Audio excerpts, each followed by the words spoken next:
I'm Linda Hancock. I'm a Chief Investigator on the Australian Centre for Excellence for Electromaterials Science.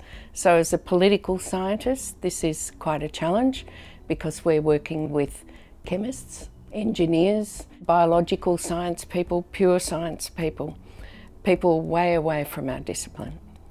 My name is Associate Professor Patrick Holland, and I'm a chemist and a researcher who works on electromaterials and electromaterials science, which are materials for, in my case, mainly focused towards energy storage in batteries. In terms of materials and critical materials in energy storage, an obvious one that is really topical at the moment is cobalt, which is necessary in a lot of our batteries to stabilise them. We need cobalt in the structure of the material, and it stabilises and allows those light materials to operate. 80% of the world's cobalt comes from the DRC Congo. So this might seem a long way from the Congo to a lab at Deakin, but it's at these research labs that we actually start to fathom the depth of science and the choices involved in terms of materials. I visited the lab here at Deakin and I said to them, "Can you show me what's in your cupboards? What are you using? What do you buy?"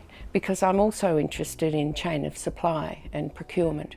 It's about the whole ethical, social, human rights perspective being brought to science, and science having that as an integral part of how it does its daily work. My name's Natalie Ralph.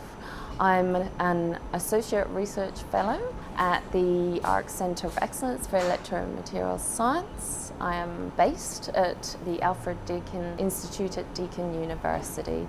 My role is to look at renewable energy technologies, and as humanity in the world shifts forwards into the renewable energy era, it's important to look at these technologies' ethical impacts, their political impacts, their policy impacts. Undertaking interdisciplinary work is very exciting.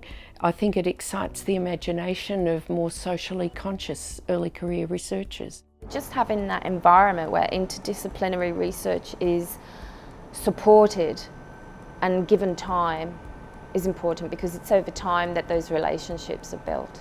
Just that process of having to look at how we source our materials and where they come from has quite broadly amongst the researchers, the junior researchers through the senior researchers, it's educated us in terms of another aspect of how we should look at our daily operations, really, and that's a really important component of what we do. If we want to do research that benefits society, we've got to make sure that we're not damaging it in the process, really, so it's a critical learning, I think.